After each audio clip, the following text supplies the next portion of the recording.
How did a people from the hills of ancient Israel create communities that stretch from Baghdad to Buenos Aires, survive the destruction of their temple, follow the commands of kings, endure forced exile by empires, and find ways to rebuild each time in a new land? The answer rewrites what most of us assume about migration, resilience, and cultural survival. It is a story 3,000 years in the making. So how and why did it begin? If you love Jewish stories, make sure you subscribe to Jews Chronicles. In the hills and valleys of the ancient Levant, a small tribal people began to take shape. Around 3,000 years ago, families who once wandered as shepherds and farmers started to unite under a common identity. Their world was carved out of the land between Egypt and Mesopotamia, a crossroads of empires and trade. By about 1000 BCE, the tribes gathered under a single king, David, who captured a hilltop city called Jerusalem. His son, Solomon, built a temple there, a structure of stone and cedar that would become the heart of their faith and memory. Jerusalem was more than a capital. It was the axis around which their world revolved. Pilgrims brought offerings for festivals. Judges settled disputes at its gates, and prophets spoke of justice and mercy within its walls. The land itself was divided among 12 tribes, each with its own territory, yet all bound by a shared covenant and law. Archaeological finds, like the remains of ancient walls and seals inscribed with royal names, trace this early confederation. Clay tablets and pottery shards unearthed from sites like the City of David hint at bustling markets and storerooms, at a society rooted in both tradition and adaptation. Trade routes threaded through the region, linking the people of Israel to distant ports and cultures. Caravans carried goods and stories from Phoenicia and Egypt as merchants and envoys moved between kingdoms. Even in these early days, the seeds of movement were being sown, not by conquest or exile, but by the ebb and flow of commerce and diplomacy. Yet for all the outside influences, the people held fast to their own laws and stories, recited in homes and sanctuaries. The first temple stood as a symbol of unity, its rituals anchoring the community to both land and tradition. In psalms and prayers, Jerusalem was called a city bound firmly together, a place whose meaning would echo long after its stones were scattered. This foundation, land, law, and memory, would shape every chapter that followed. Assyrian armies swept through the northern kingdom in 722 BCE, pulling families from their homes and scattering them across distant provinces. Deportation lists and royal records count thousands of Israelites forced east, their tribal lands emptied and resettled by foreign peoples. Decades later, Babylonian soldiers marched into Jerusalem, breaking through its walls and setting fire to the Great Temple. In 586 BCE, the city's leaders, priests, and artisans were marched in chains to the banks of the Euphrates, joining earlier waves of exiles. The land that once bound the people together was lost. In Babylon and the towns along its canals, a new kind of Jewish life began to take shape. The temple was gone, but memory and law survived. Exiles gathered in small groups to read from scrolls, to pray, and to debate the stories that had anchored their identity. The rituals of sacrifice gave way to study and discussion, a shift captured in psalms and letters from the period. While the origins of the synagogue remained debated, the seeds of communal worship and tradition were planted in these years, as faith was carried not in stone buildings, but in words and gatherings. Cuneiform tablets from Nippur tell the story of families who adapted to their new world. The Marashu Archive, a trove of business records from the 5th century BCE, reveals Judean names among the land leases and loan agreements. One contract records Udarna, son of Rahim Eli, negotiating for barley seed to plant a leased field. The harvest was uncertain, rains could fail, or rivers could flood, but the tablet's imprint captures a moment of resilience and risk. Over generations, these exiles learned the language of their neighbors, married across cultures, and became skilled in the commerce of Babylon. Yet Hebrew names and customs lingered in the records, a quiet thread of continuity. The trauma of exile could have dissolved a people. Instead, it became a crucible for reinvention. Judaism proved portable, surviving the loss of land and temple by rooting itself in law, learning, and shared memory. These tools would travel with the next generations, shaping every journey that followed. If you love Jewish stories, make sure you subscribe to Jews Chronicles. After the Babylonian exile, new winds swept across the eastern Mediterranean. Alexander the Great's armies thundered through the region in 332 BCE, toppling ancient kingdoms and planting Greek cities in their wake. For Jewish communities, the world grew wider and stranger. Greek became the language of trade and philosophy, heard in bustling port cities from Egypt to Syria. In Alexandria, a city founded by Alexander himself, a Jewish population flourished. By some estimates, they numbered in the hundreds of thousands by the 3rd century BCE. Here, Jewish scholars and scribes faced a challenge: how to keep their traditions alive in a world that now spoke Greek. Under the patronage of Ptolemy II, 72 elders gathered to translate the Hebrew scriptures into the language of Homer. The result, known as the Septuagint, was more than a translation. It was a bridge. Greek-speaking Jews could now read their sacred texts in the tongue of their neighbors, opening the door for wider participation in civic and commercial life. The letter of Aristeas describes the translator's task as both sacred and diplomatic, balancing the demands of Jewish law with the expectations of a cosmopolitan court. This new world brought opportunities and tensions. Some Jews embraced Greek culture, adopting local dress and names, while others debated how far adaptation could go without losing their roots. In Alexandria, synagogues stood alongside Greek temples, and Jewish merchants traded grain and papyrus with partners across the Mediterranean. The Septuagint's influence soon reached far beyond Egypt, carried by merchants, envoys, and travelers. By the time Rome tightened its grip on the region, Jewish communities were thriving not just in Alexandria, but in Cyrene, Antioch, and even Rome itself. Before the destruction of the Second Temple, the Jewish diaspora had already become a global network, held together by shared texts, flexible language, and a talent for navigating new worlds. Roman banners rose over Jerusalem in the summer of 70 CE. The city's walls, battered by siege towers and fire, finally gave way to the legions of Titus. Flames consumed the Second Temple, and the sound of mourning echoed through its ruined courts. Josephus, a witness and chronicler, recorded the devastation. Thousands killed, survivors chained and marched away. Some were sold as slaves in Roman markets and scattered as far as Carthage in Spain. Others found refuge in the hills or fled to distant towns along the Mediterranean. The loss was not only physical. With the temple gone, the center of Jewish life shifted from sacrifice to study, from priestly rites to the words of teachers and scribes. The trauma did not end there.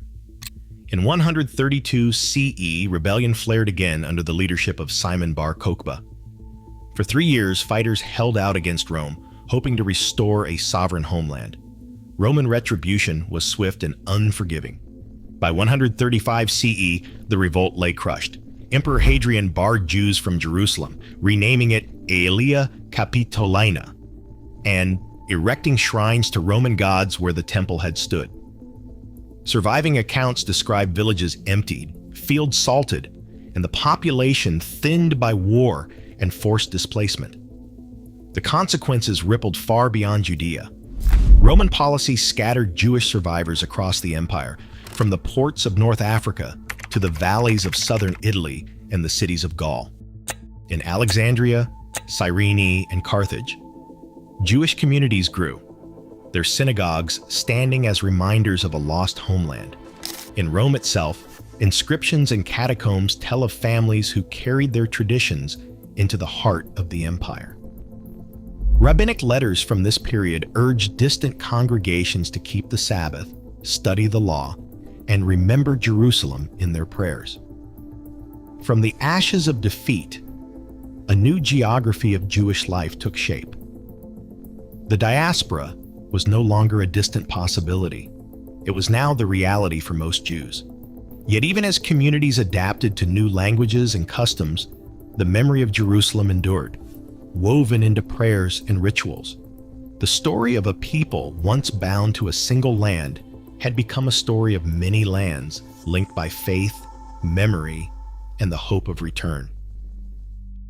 Across the cities and ports of medieval Spain and North Africa, a vibrant Jewish world flourished. In Al-Andalus, Jewish scholars wrote poetry in Hebrew and philosophy in Arabic, their voices echoing through the courts of Cordoba and Granada. Trade routes stitched together communities from Iberia to Baghdad, their letters and contracts carried in the hands of merchants and scholars alike. The Cairo Geniza, a hidden trove of over 300,000 manuscripts tucked away in a synagogue attic, preserves a record of this world, a network where a bill of lading from India might sit beside a love poem from Seville. Maimonides, born in Cordoba in 1138, became a symbol of this era's creativity and resilience. Forced to flee his home as a young man, he traveled through Morocco and the Holy Land before settling in Fustat near Cairo. There he wrote the Guide for the Perplexed and served as both a physician and a community leader.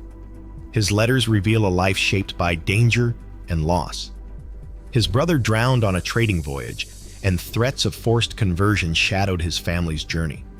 Yet even in exile, Maimonides' scholarship and legal rulings bound together far-flung communities from Yemen to Spain.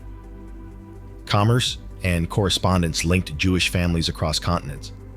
Judeo-Arabic, Hebrew, and even Persian flowed through their documents, evidence of a cosmopolitan world. The Geniza's fragments show merchants in Fustat arranging shipments of pepper from India, while scholars debated philosophy and law by candlelight. Before the storms of persecution, Jewish life in these centuries was marked by learning, exchange, and a sense of connection that reached far beyond any single city or land. In the summer of 1290, royal edicts forced every Jewish family out of England. Nearly a century later, the same fate struck in France. Then, in 1492, as Columbus prepared to sail west, Ferdinand and Isabella signed the Alhambra Decree. Over 100,000 Jews had 3 months to leave Spain or face forced conversion. Ports swelled with families clutching Torah scrolls and battered trunks, torn between the hope of survival and the ache of leaving home. The expulsion orders swept through Iberia and Portugal, scattering communities that had flourished for centuries. Many wandered north or east, seeking shelter in Italy or in the cities of the Ottoman Empire. Sultan Bayezid II welcomed the refugees, sending ships to carry them safely across the Mediterranean. He asked rhetorically, "You call Ferdinand a wise king, he who makes his land poor and ours rich?" In cities like Salonika, the newcomers rebuilt their lives. Ottoman tax records from the early 16th century count over 20,000 Jews in Salonika alone, their Ladino songs and prayers echoing in new synagogues. Dyers, tailors, and traders revived the city's economy, turning it into a major center of Jewish life for the next 4 centuries. On the crowded decks of those ships, families like the Benvenistes whispered prayers for calm seas and safe harbors. Each arrival marked the start of another chapter. Old names on new streets, familiar rituals in unfamiliar lands. The trauma of expulsion did not erase identity, it reshaped it, forging new bonds of community and memory. If you love Jewish stories, make sure you subscribe to Jews Chronicles. From the highlands of Ethiopia to the riverbanks of southern India, Jewish communities have taken root far beyond the familiar map of Europe and the Middle East. In the mountains north of Lake Tana, Beta Israel, sometimes called the Ethiopian Jews, trace their ancestry through centuries of oral tradition. Their prayers echo in Ge'ez, an ancient tongue, and their customs reflect a blend of biblical law and local practice. Some legends link them to the lost tribe of Dan, while others speak of a journey alongside the Queen of Sheba. For generations, they kept their own version of the Torah, observing Sabbath and Passover in isolation from other Jewish worlds. Thousands of miles to the east, Jewish merchants traveled the monsoon winds along the Indian Ocean, their ships laden with pepper, tin, and textiles. In the port city of Cochin, a Jewish community flourished along the Malabar coast. The oldest synagogue there dates to 1568, but local stories recall ancestors arriving as early as Roman times. The Bene Israel, a separate group from Maharashtra, tell of shipwrecked forebears who adopted Indian dress and language while preserving the Shema in daily prayer. Both groups adapted rituals, baking matzah from rice, for example, yet maintained ties to Jewish law. In China's ancient capital of Kaifeng, records show a synagogue built by the 11th century and a community that peaked at around 5,000 people. These Jews arrived via the Silk Road, bringing Hebrew scrolls and family names from Persia. Over centuries, they blended into Chinese society, but for generations, their descendants recited prayers facing Jerusalem and celebrated festivals unknown to their neighbors.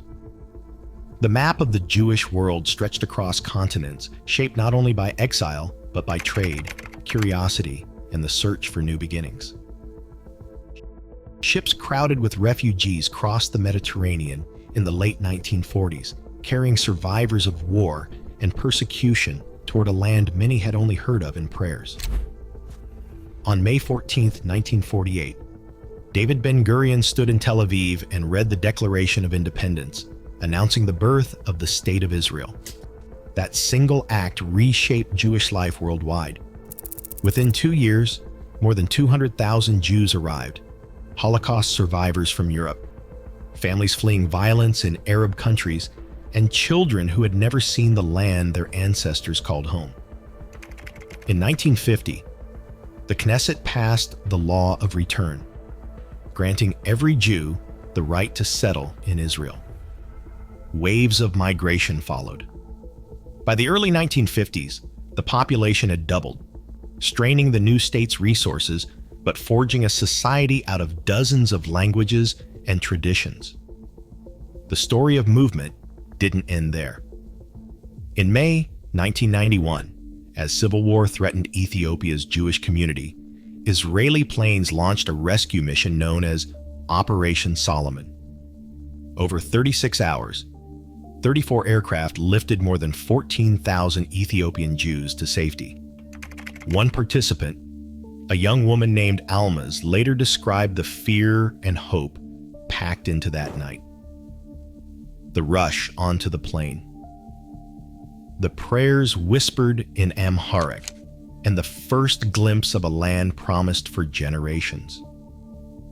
Today, Israel is home to nearly 7 million Jews, while millions more live in communities from New York to Buenos Aires to Paris.